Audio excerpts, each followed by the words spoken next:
Pour ceux qui suivent, je ne suis pas Émile mais Xavier et aujourd'hui je vais vous montrer comment on passe de la matière première, de ça, à un produit fini qui est celui-là. Donc voilà, ici c'est le stock de matière première. Je vous montre parce que c'est ce qu'il y a de plus technique en fait pour fabriquer des pièces en composite. Donc ce sont des tissus de carbone pré-imprégnés, donc qui sont pré-dosés en usine. On a du Kevlar, de la fibre de verre, du carbone que l'on vient transformer. Je vais vous montrer comment. Alors, on va aller au moulage là-bas.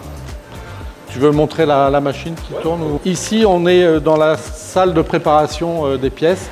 On a un plotteur ici qui vient découper tous les plis de tissu qui sont assemblés ensuite dans les moules un par un. Là, vous pouvez voir l'ensemble des moules que l'on a pour fabriquer nos casques. Ce sont des moules en alu, moule contre moule, qui sont usinés chez nous également, dessinés et usinés chez nous.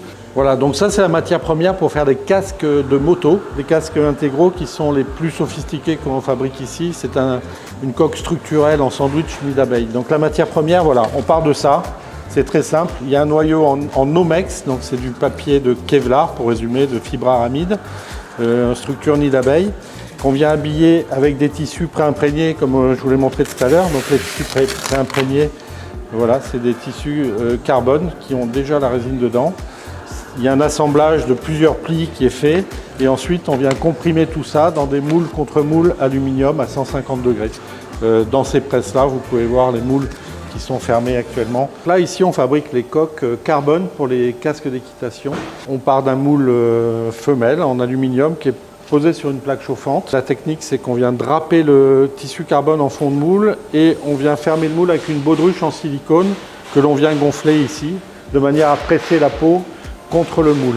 Une fois sorti du moule, les pièces sont ensuite glacées pour avoir un bel état de surface. Et puis après, il y a tous les cycles de finition, d'usinage, de perçage, etc. que vous allez découvrir un peu plus tard. Là, vous pouvez voir la complexité de nos casques que l'on réalise pour la moto. Comme je vous l'ai expliqué tout à l'heure, des casques structurels, donc avec une coque épaisse en nid d'abeille, 1 cm d'épaisseur, avec le gros avantage que le nid d'abeille vient absorber une grosse partie de l'énergie lors d'un choc, ce qui nous a permis de faire des casques très compacts et très aérodynamiques.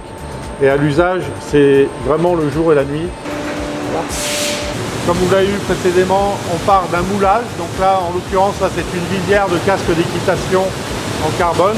Donc moulage contre moulage. Et la pièce sort du moule comme ça. Donc après, il y a toute une série d'opérations, donc de détourage, de ponçage et ensuite de vernissage pour aller jusqu'au produit fini avec une finition nickel. Donc je vais vous montrer une pièce finie.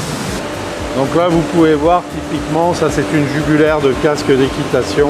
On arrive à des pièces d'une qualité complètement irréprochable. On arrive sur les phases finales, donc peinture et vernissage. Une de nos spécificités chez NACA, c'est qu'on maîtrise en fait de la conception à la fabrication. Ici vous êtes dans le bureau d'études, donc on dessine, on modélise en 3 dimensions. Une idée, on la dessine, ensuite on la prototype avec ces petites imprimantes 3D qui nous permettent de visualiser et de tester les géométries des pièces dessinées. Une fois que l'on est OK sur la géométrie des pièces, on lance la fabrication en interne toujours des moules en aluminium qui nous permettent ensuite de produire les pièces. Donc on n'a besoin d'aucun intervenant entre l'idée qui germe de ma tête de malade, la réalisation du prototype et ensuite la production. Nos outillages en fait pour fabriquer le casque, on a entre autres ce robot 6 axes qui nous permet de faire tous les détourages des pièces carbone. Dans le parc des machines numériques, on a également ce centre d'usinage qui nous permet d'usiner les moules. On a des machines pour faire des reprises comme celle-là sur du polystyrène.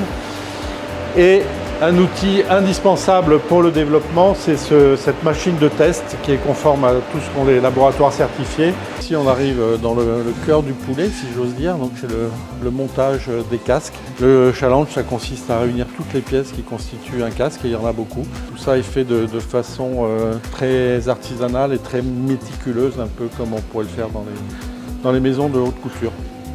Donc vous en savez un petit peu plus maintenant sur la façon dont on peut fabriquer ces casques-là en France. Et donc, ça serait avec plaisir qu'on vous accueille ici à votre convenance pour vous faire visiter toutes ces étapes, l'usine.